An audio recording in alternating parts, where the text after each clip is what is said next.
Welcome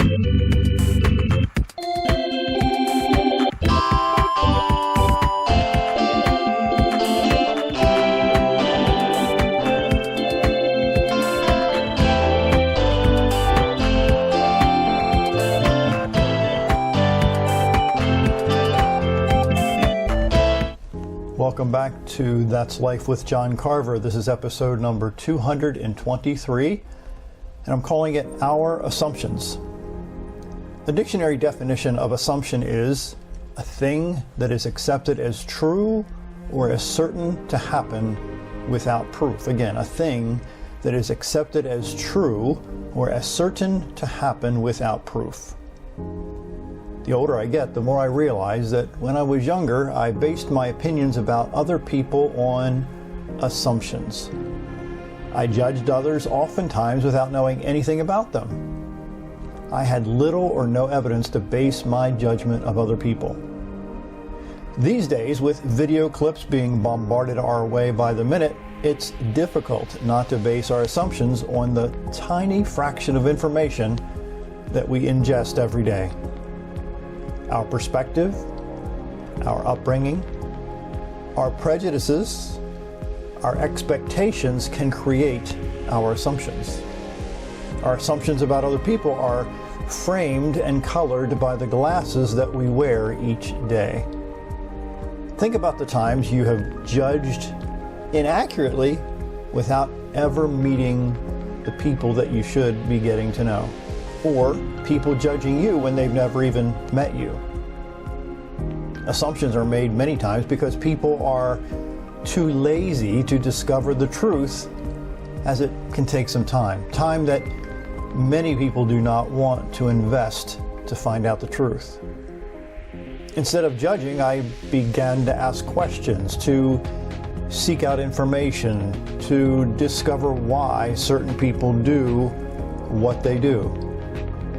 I chose empathy over assumptions. Empathy is the ability to understand and share the feelings of another. Again, empathy is the ability to understand and share the feelings of another. Years ago, I read a story by an unknown author that went like this. A farmer had some puppies he needed to sell. He painted a sign advertising the 4 pups and set out nailing it to a post on the edge of his yard. As he was driving the last nail in the post, he felt a tug on his overalls. He looked down into the eyes of a little boy. "Mister," he said, "I want to buy one of your puppies." "Well," said the farmer as he rubbed the sweat off the back of his neck, "these puppies come from fine parents and cost a good deal of money." The boy dropped his head for a moment, then reached deep into his pocket. He pulled out a handful of change and held it up to the farmer. "I've got 39 cents. Is that enough to take a look?" "Sure," said the farmer, and with that he let out a whistle. "Here, Dolly," he called. Out from the doghouse and down the ramp ran Dolly, followed by 4 little fur balls. The little boy pressed his face against the chain link fence. His eyes danced with delight as the dogs made their way to the fence. The little boy noticed something else stirring inside the doghouse. Slowly another little ball appeared, this one noticeably smaller. Down the ramp he slid. Then in a somewhat awkward manner, the little pup began hobbling toward the others, doing its best to catch up. "I want that one," the little boy said, pointing to the runt. The farmer knelt down at the boy's side and said, "Son, you don't want that puppy.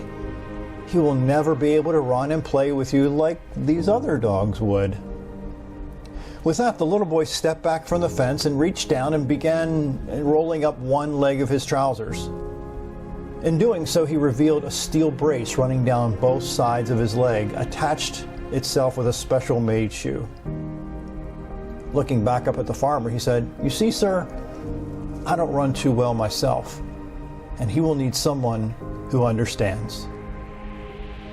With tears in his eyes, the farmer reached down and picked up the little pup and gave it to the little boy.